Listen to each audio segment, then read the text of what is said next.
میں انسپیکٹر اور 2 سپاہیوں کی مئیت میں اترا اور پلائی ووڈ سے آراستہ ایک کانفرنس روم میں پہنچ گیا۔ یہاں مستطیل میز کے گرد تقریباً 6 عدد اعلیٰ پولیس افسران موجود تھے۔ ان میں سے 2-3 کو تو میں چہروں سے بھی پہچانتا تھا۔ شناسا چہروں میں DIG مستقیم شاہ کا چہرہ بھی شامل تھا۔ وہ بانی قوم کے پورٹریٹ کے عین نیچے بیٹھے تھے، ٹوپی اتار کر میز پر رکھی ہوئی تھی اور اپنی نیم سفید کنپٹی کو شہادت کی انگلی سے مسلسل کھجا رہے تھے۔ فرش پر دبیز قالین تھا اور الیکٹرک ہیٹروں کی وجہ سے کانفرنس روم میں خوشگوار حرارت موجود تھی۔ مجھے ایک خالی نشست پر بٹھا دیا گیا۔ DIG صاحب نے بنفس نفیس مجھ سے سوال و جواب کا سلسلہ شروع کیا۔ اس گفتگو کی حیثیت انٹرویو کی سی تھی۔ مجھ سے شنکر عرف شنکر شکرا کے بارے میں پوچھا جا رہا تھا۔ اس سے میری پہلی ملاقات کب ہوئی، ہم دونوں کی چکپلش کا آغاز کیسے ہوا، حقیقی طور پر کتنی مرتبہ میرا اور شنکر کا آمنا سامنا ہوا، کپور تھلہ اور جالندھر میں کتنا عرصہ رہا، وغیرہ وغیرہ۔ میں نے ان سوالوں کے جواب پوری احتیاط سے دیے۔ میں جانتا تھا پولیس افسران پہلے سے بہت کچھ جانتے ہیں اور ان سے غلط بیانی کا مطلب شکوک و شبہات کی فضا پیدا کرنا ہے۔ شنکر سے میری پہلی ملاقات اپنی گرفتاری سے 2 برس پہلے لکھنؤ میں ہوئی تھی۔ یہ میری زندگی کا بے حد پرآشوب دور تھا۔ اپنی بہن کے مجرم شیخ راشد بن ارشد کو جہنم واصل کرنے کے بعد میں ایک بگولے کی طرح چکراتا پھرتا تھا اور پولیس اس بگولے کو مٹھی میں بند کرنے کی ناکام کوشش کر رہی تھی۔ لکھنؤ میں مسلم کش فسادات ہوئے تھے۔ شنکر اور اس کے تربیت یافتہ غنڈوں نے مسلمانوں کا ایک پورا محلہ برباد کر دیا تھا۔ پھر شنکر ایک نوجوان لیڈی ڈاکٹر کو اٹھا کر شاہتاج ہوٹل لے گیا تھا۔ وہ بند کمرے میں چاقو کی نوک پر بے بس لڑکی کی عزت لوٹ رہا تھا اور اس کے ہرکارے کمرے سے باہر لڑکی کے روتے بلکتے وارثوں کو ٹھوکریں رسید کر رہے تھے۔ میں نے تار لباس کے ساتھ ایک بڑھیا کو ایک ہندو غنڈے کے پاؤں میں لوٹتے اور التجائیں کرتے دیکھا۔ میں نے ایک سفید ریش بوڑھے کو چھوٹے بچوں کی طرح روتے بلکتے سنا تھا۔ میں نے اس نوعمر بچے کا کرب محسوس کیا تھا جو اپنی مصیبت زدہ بہن کو آپی آپی کہہ کر پکار رہا تھا۔ پھر نتائج سے بے پرواہ ہو کر میں اس بند دروازے سے جا ٹکرایا تھا جس کی دوسری طرف شیطانیت برہنہ رقص کر رہی تھی۔ کمرے میں داخل ہوتے ہی میری آنکھوں کے سامنے دھند سی چھا گئی اور میں اپنی پوری جسمانی قوت سے اس درندے پر پل پڑا جس نے ایک دوشیزہ کے خون سے پنجے رنگے ہوئے تھے۔ شاہتاج ہوٹل کے دوسرے فلور پر کمرہ نمبر 26 میں میرے اور شنکر کے درمیان ایک خونریز لڑائی ہوئی تھی۔ مجھے اچھی طرح یاد ہے جب نیچے سڑک پر پولیس کاروں کے سائرن سنائی دیے تو شنکر شکرا میرے نیچے تھا۔ بھاگنے سے پہلے میں نے اس کے منہ پر ایک زوردار ٹھوکر رسید کی تھی اور میرے کانوں نے اس کی منحوس کرہ سنی تھی۔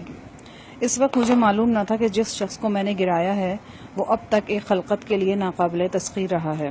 وہ شنکر تھا جس کے سائے سے بھی لوگ بدکتے ہیں اور جس کی صفاکی و شیطانیت کا شہرہ دور و نزدیک ہے۔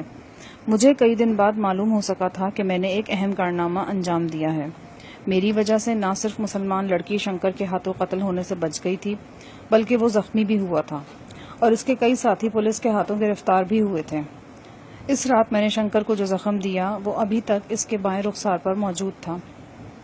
یہ اس گراری دار چاقو کا گھاؤ تھا جس کی نوک پر شنکر نے لڑکی کو بے بس کر رکھا تھا۔ یہ چاقو شنکر کے رخسار کو اندر تک چیر گیا تھا اور میں نے رخسار کی سفید چربی کے نیچے سے ابلتے ہوئے خون کا دلکش نظارہ کیا تھا۔ اس واقعے کے بعد میرے اور شنکر کے درمیان ٹھن گئی تھی۔ میرا گروہ شنکر کی طرح بہت بڑا نہیں تھا، مٹھی بھر ساتھی تھے، لیکن جتنے بھی تھے جانسار تھے۔ سب نے خوب جم کر میرا ساتھ دیا تھا۔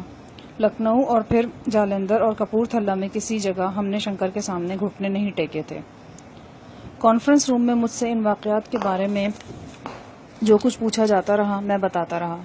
تقریباً 2 گھنٹے کے بعد یہ نشست برخاست ہو گئی اور ساہی صاحب مجھے ساتھ لے کر ایک چھوٹے کمرے میں آ بیٹھے۔ اس کمرے میں مکمل تنہائی تھی۔ ساہی صاحب نے میرے لیے بسکٹ اور چائے منگوائے۔ ایک طرح سے یہ پیشگی ناشتہ تھا کیونکہ اب صبح ہونے والی تھی۔ گرما گرم چائے سے شب بیداری کے اثرات زائل ہونے لگے۔ ساہی صاحب نے اٹھ کر ایک کھڑکی سے پردے ہٹا دیے۔ صبح کا ملگجا اجالا کمرے میں جھانکنے لگا۔ ساہی صاحب کے چہرے پر جوش نظر آ رہا تھا۔ شاہ جہاں، تمہیں کچھ اندازہ ہو گیا ہوگا۔ میں تمہیں نہایت ایک اہم ذمہ داری سونپنا چاہتا ہوں۔ اس ذمہ داری کا تعلق شنکر سے ہے۔ تمہیں اس کی گرفتاری میں پولیس کی مدد کرنا ہے۔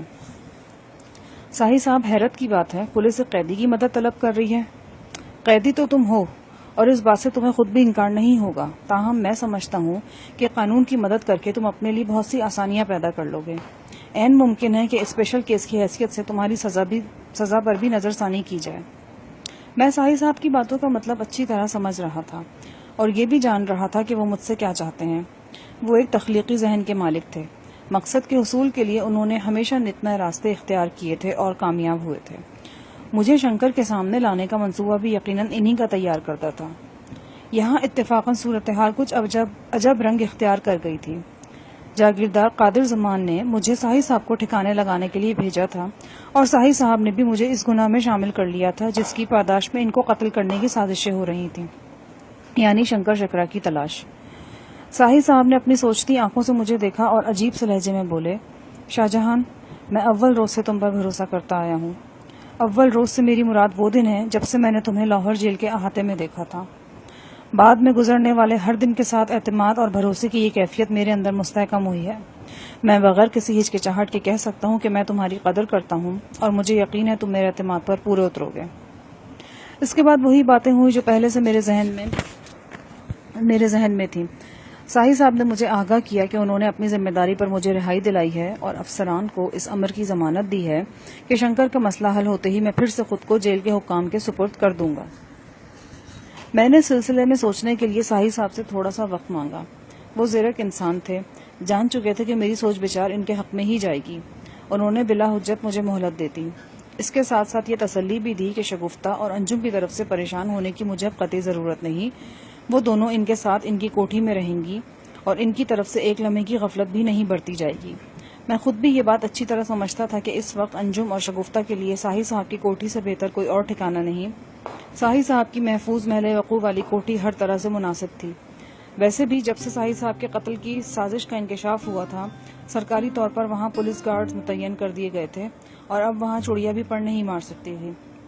ساحل صاحب نے شگفتہ کو پناہ دینے کا اعلان کیا تو میری ایک بڑی الجھن رفع ہو گئی اور میں ذہنی طور پر شنکر سے نبرت آزما ہونے کے لیے تقریباً آمادہ ہو گیا۔